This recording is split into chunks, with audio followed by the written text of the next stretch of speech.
Hey beauties, welcome back to my channel. Today I am going to show you how to create this bold graphic eyeliner look with soft smoky eyeshadow base. It's perfect for when you want your eyes stand out. So without any further ado, let's start it.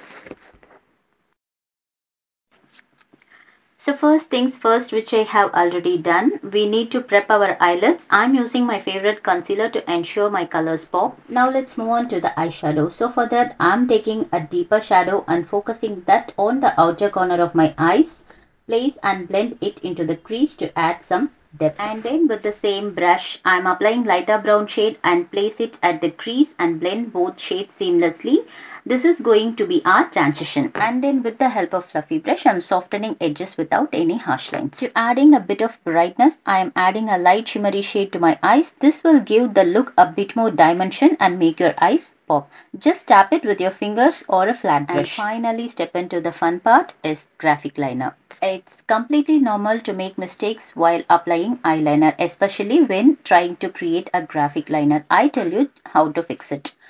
If you're not sure about creating graphic liner freehand means, mapping it out first can be really helpful. So start by using a black eyeshadow with a small angled brush to sketch out the shape of your graphic liner. This gives you a guide to follow without the commitment of dark liner right away. And then I smudge it out with a flat brush without any harsh line. Now it's a time to draw a graphic liner. So I'm using a black gel liner today.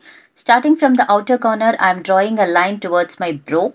And I am extending this line outward to create a sharp wing. Once you have your wing, you are going to draw a line back from the tip of the wing towards your crease. This creates that bold graphic line. And then I connect the wing to the center of my lid and draw a line to my upper lash line. The thickness of the liner is totally depending upon your style. And then I sharpen my inner corner as well. And then I slowly adding gel liner to darken my graphic liner. To finish off my eyes, I am curling my lashes, adding a couple coat of mascara. If you want, you can add false lashes too. Finally, don't forget to define your brows. A strong brow really helps to frame this bold look. And there's you have it, a bold graphic eyeliner look with a soft smoky eyeshadow base. I hope you all enjoyed this tutorial and found it helpful. Thank you so much for watching. Don't forget to like, comment and subscribe, and I will see you in the next one. Bye.